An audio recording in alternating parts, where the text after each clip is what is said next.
اعوذ باللہ من الشیطان الرجیم، بسم اللہ الرحمن الرحیم۔ رمضان المبارک کی مناسبت سے آیات قرآنیہ، احادیث نبویہ صلی اللہ علیہ وسلم اور ارشادات حضرت اقدس مسیح موعود علیہ الصلوۃ والسلام کی روشنی میں روزوں کی فرضیت، ان کی اہمیت اور مومنوں کی ذمہ داریوں نیز دعا کی قبولیت کے طریق کے بارے میں کچھ پیش کرتا ہوں۔ اللہ تعالیٰ قرآن مجید میں فرماتا ہے کہ اے لوگو جو ایمان لائے ہو، تم پر بھی روزوں کا رکھنا اسی طرح فرض کیا گیا ہے جس طرح ان لوگوں پر فرض کیا گیا تھا جو تم سے پہلے گزر چکے ہیں، تاکہ تم تقوی اختیار کرو، روحانی اور اخلاقی کمزوریوں سے بچو۔ سو تم روزے رکھو چند گنتی کے دن، اور تم میں سے جو شخص مریض ہو یا سفر میں ہو تو اسے اور دنوں میں تعداد پوری کرنی ہوگی، اور ان لوگوں پر جو اس یعنی روزے کی طاقت نہ رکھتے ہوں، بطور فدیہ ایک مسکین کا کھانا دینا بشرط استطاعت واجب ہے۔ اور جو شخص پوری فرمانبرداری سے کوئی نیک کام کرے گا تو یہ اس کے لیے بہتر ہوگا، اور اگر تم علم رکھتے ہو تو سمجھ سکتے ہو کہ تمہارے روزے رکھنا تمہارے لیے بہتر ہیں۔ رمضان کا مہینہ وہ مہینہ ہے جس کے بارے میں قرآن کریم نازل کیا گیا، وہ قرآن جو تمام انسانوں کے لیے ہدایت بنا کر بھیجا گیا ہے، یا جس میں قرآن کریم نازل کیا گیا ہے اور جو کھلے دلائل اپنے اندر رکھتا ہے، ایسے دلائل جو ہدایت پیدا کرتے ہیں، اور اس کے ساتھ قرآن میں الہی نشان بھی ہیں۔ اس لیے تم میں سے جو شخص اس مہینے کو اس حال میں دیکھے کہ نہ مریض ہو نہ مسافر، اسے چاہیے کہ اس کے روزے رکھے، اور جو شخص مریض ہو یا سفر میں ہو تو اس پر اور دنوں میں تعداد پوری کرنی واجب ہوگی۔ اللہ تمہارے لیے آسانی چاہتا ہے اور تمہارے لیے تنگی نہیں چاہتا، اور یہ حکم اس نے اس لیے دیا ہے کہ تم تنگی میں نہ پڑو، اور تاکہ تم تعداد کو پوری کر لو، اور اس بات پر اللہ کی بڑائی کرو کہ اس نے تم کو ہدایت دی ہے، اور تاکہ تم اس کے شکر گزار بنو۔ اور اے رسول، جب میرے بندے تجھ سے میرے متعلق پوچھیں تو جواب دے کہ میں ان کے پاس ہی ہوں۔ جب دعا کرنے والا مجھے پکارے تو میں اس کی دعا قبول کرتا ہوں۔ سو چاہیے کہ وہ دعا کرنے والے بھی میرے حکم کو قبول کریں اور مجھ پر ایمان لائیں تا وہ ہدایت پائیں۔ ان آیات میں اللہ تعالیٰ نے روزوں کی فرضیت، اس کی اہمیت، اس ماہ میں مومنوں کی ذمہ داریوں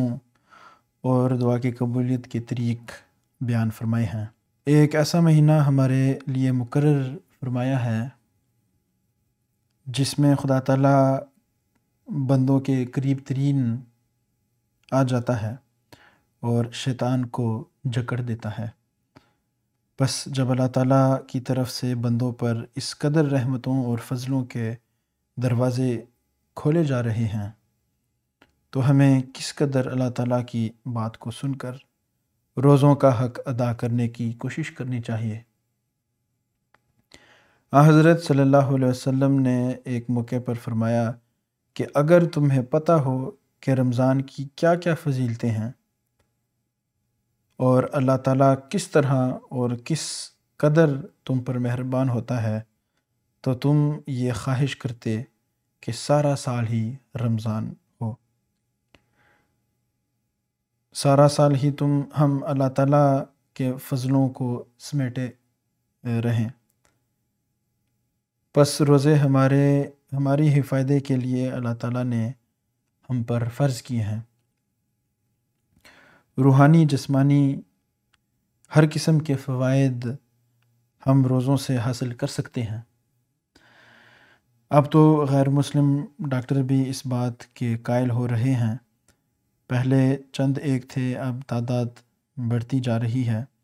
اور روزوں سے انسان کی صحت پر بھی خوشگوار اثر پڑتا ہے۔ بلکہ بعض غیر مسلم یہ لکھنے لگ گئے ہیں کہ روزوں سے انسانی زندگی میں ڈسپلن بھی پیدا ہوتا ہے۔ بہرحال یہ دنیا دار چاہے کہیں یا نہ کہیں، ایک حقیقی مومن تو یہ تجربہ رکھتا ہے کہ روزے ایک مومن کی جہاں جسمانی حالت کو بہتر کرتے ہیں،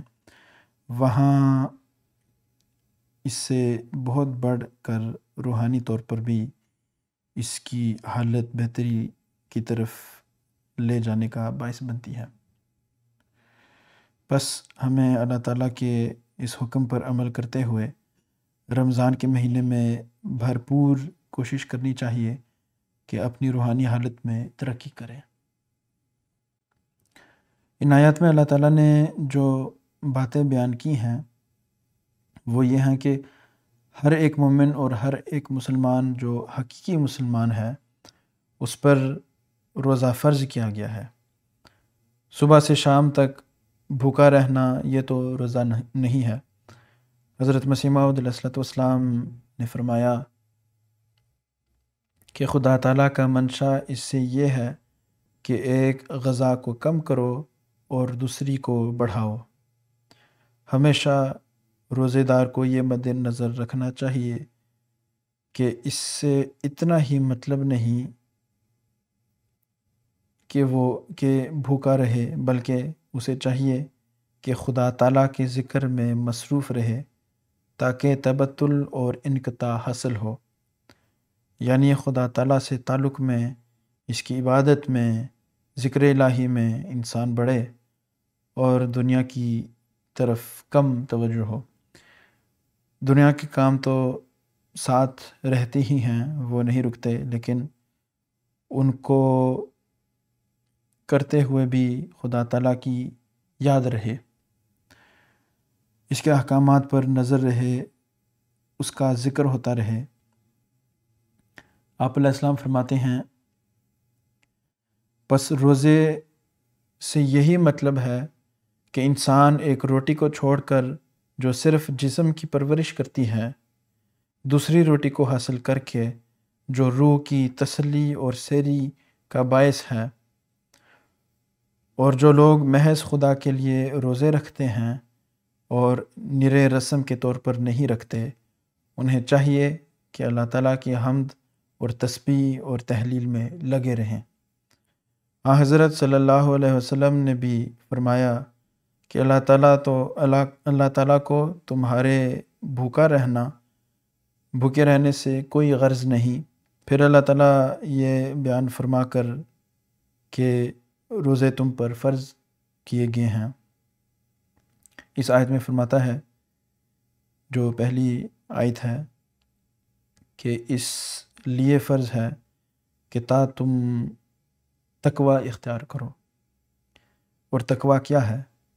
تقوی یہ ہے کہ تم روحانی اور اخلاقی کمزوریوں سے بچو۔ حضرت صلی اللہ علیہ وسلم نے فرمایا کہ اللہ تعالیٰ کو تمہارے بھوکا رہنے سے کوئی غرض نہیں جب تک روزہ تمہارے اندر تقوی کا وہ معیار پیدا نہ کرے جسے تم تمام روحانی کمزوریوں اور اخلاقی کمزوریوں سے اپنے آپ کو بچاؤ۔ روزہ رکھنا بے فائدہ ہے۔ اور تقوی کی وضاحت حضرت مسیح موعود علیہ الصلوۃ والسلام نے ایک موقع پر اس طرح فرمائی۔ آپ فرماتے ہیں، متقی بننے کے واسطے یہ ضروری ہے کہ بعد اس کے کہ موٹی باتوں سے جیسے زنا، چوری، تلف حقوق، ریا، عجب، حقارت، بخل کے ترک میں پکا ہو، یعنی یہ برائیاں جو ہیں ان کو چھوڑنے میں پکا ہو۔ تو اخلاق رذیلہ سے پرہیز کر کے ان کے مقابل یہ اخلاق جو برے اخلاق ہیں ان سے پرہیز کر کے اس کے بالمقابل اخلاق فاضلہ میں ترقی کرے، اچھے اخلاق اپنائے، لوگوں سے مروت، خوش خلقی، ہمدردی سے پیش آوے۔ آپ علیہ السلام فرماتے ہیں کہ خدا تعالیٰ کے ساتھ سچی وفا اور صدق دکھلاوے، یہ بھی تقویٰ کے لیے ضروری ہے، روحانیت کے لیے ضروری ہے۔ خدمات کے مقام محمود تلاش کرے، اس میں اللہ تعالیٰ کے جو حقوق ہیں وہ بھی آگے، اللہ تعالیٰ کے احکامات کو پورا کرنا اور لوگوں کے جو تعلقات ہیں ان کی خدمت ہے وہ بھی آگے، یعنی ایسی ایسی بے نفس خدمت ہو کہ لوگ کہیں کہ یہ واقعی خدا تعالیٰ کی خاطر خدمت کر رہا ہے، کسی قسم کا اپنا کوئی ذاتی مفاد نہ ہو۔ فرمایا ان باتوں سے انسان متقی کہلاتا ہے، جو لوگ ان باتوں کے جامع ہوتے ہیں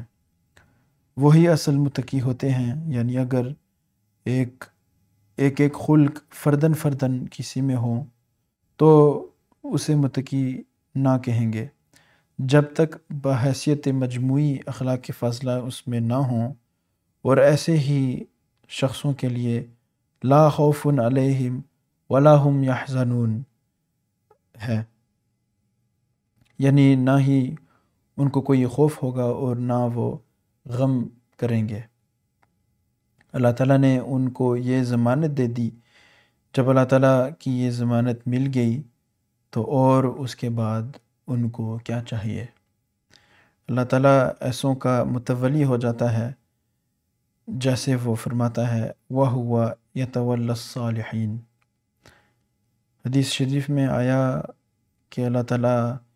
ان کے ہاتھ ہو جاتا ہے جسے وہ پکڑتے ہیں، ان کی آنکھ ہو جاتا ہے جسے وہ دیکھتے ہیں، ان کے کان ہو جاتا ہے جن سے وہ سنتے ہیں، ان کے پاؤں ہو جاتا ہے جن سے وہ چلتے ہیں۔ اور ایک اور حدیث میں ہے کہ جو میرے ولی کی دشمنی کرتا ہے میں اس سے کہتا ہوں کہ میرے مقابلے کے لیے تیار رہو۔ ایک جگہ فرمایا کہ جب کوئی خدا کے ولی پر حملہ کرتا ہے تو خدا تعالیٰ اس پر ایسے جپٹ کر آتا ہے جیسے ایک شیرنی سے کوئی اس کا بچہ چھینے تو وہ غضب سے جپٹتی ہے۔ بس روزوں کا حق ادا کر کے جب تقویٰ کے یہ معیار ہوں تو تب ہی وہ روزے بھی ایک انسان کو، ایک مومن کو، ایک مسلمان کو اللہ تعالیٰ کی ڈھال کے پیچھے لے آتے ہیں۔ حضرت ابو ہریرہ رضی اللہ عنہ سے روایت ہے کہ حضرت صلی اللہ علیہ وسلم نے فرمایا کہ اللہ تعالیٰ فرماتا ہے کہ انسان کا ہر عمل اس کی ذات کے لیے ہوتا ہے سوائے روزوں کے، پس روزہ میری خاطر رکھا جاتا ہے۔ اور پھر فرمایا کہ جو میری خاطر روزہ رکھتا ہے میں ہی اس کی جزا ہوتا ہوں، اور میں اس کو اپنی طرف سے جو چاہوں جزا دوں گا۔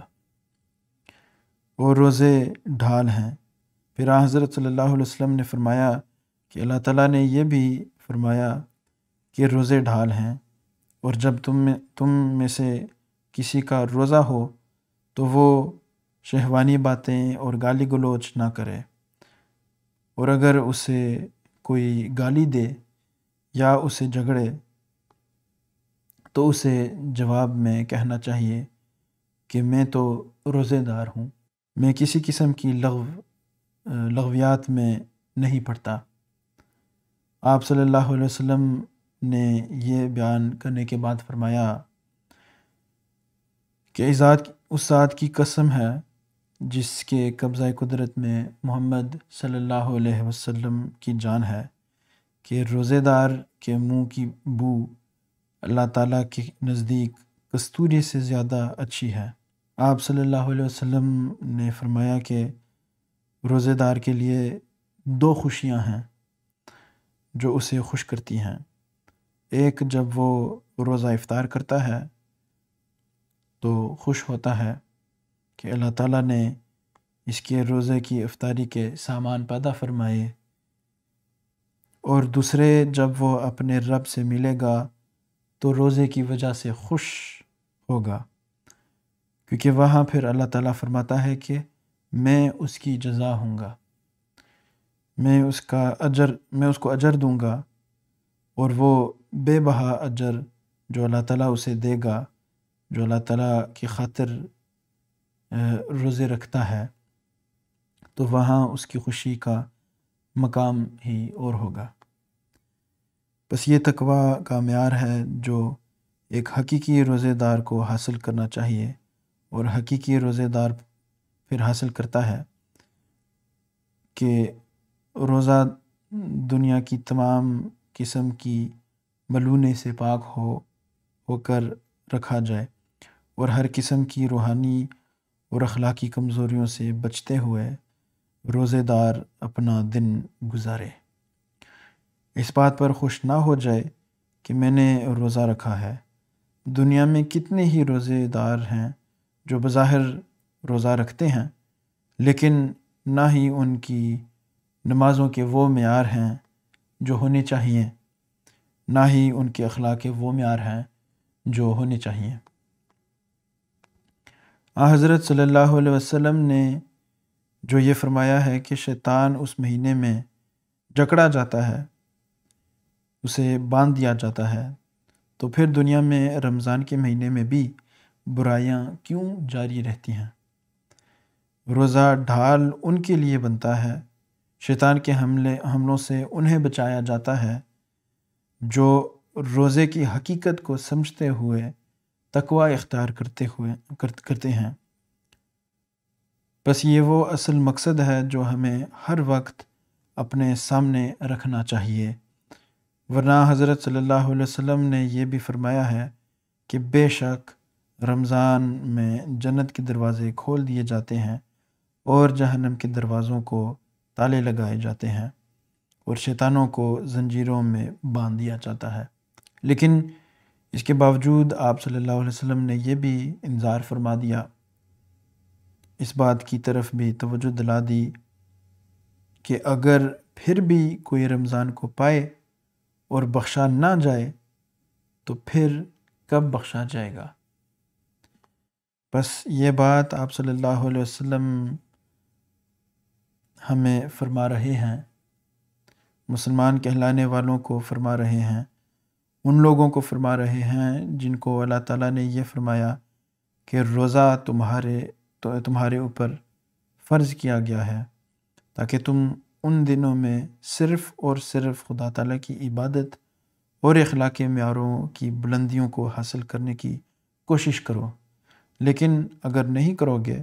تو صرف رمضان کا آنا، شیطان کا جکڑ جانا، جنت کے دروازے کھلنا، جہنم کے دروازے بند ہونا تو کوئی فائدہ نہیں دے گا۔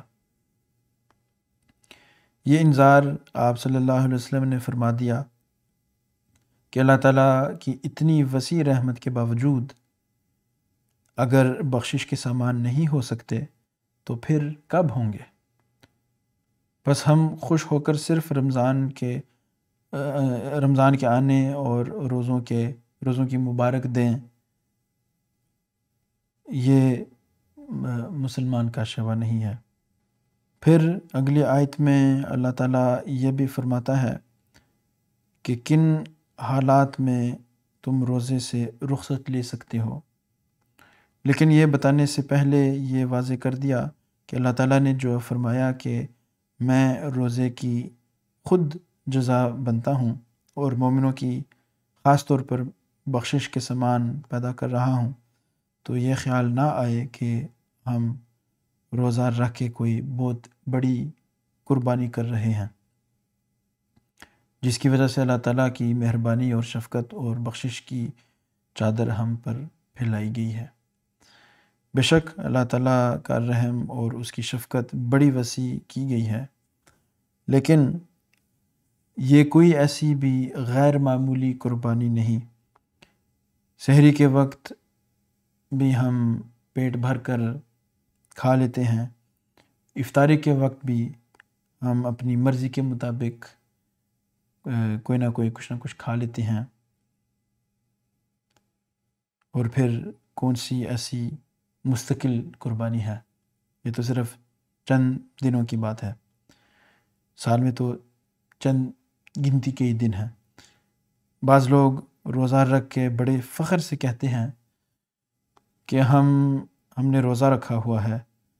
تو یہ کوئی بہت بڑی قربانی نہیں ہے جس کے اظہار ہوں،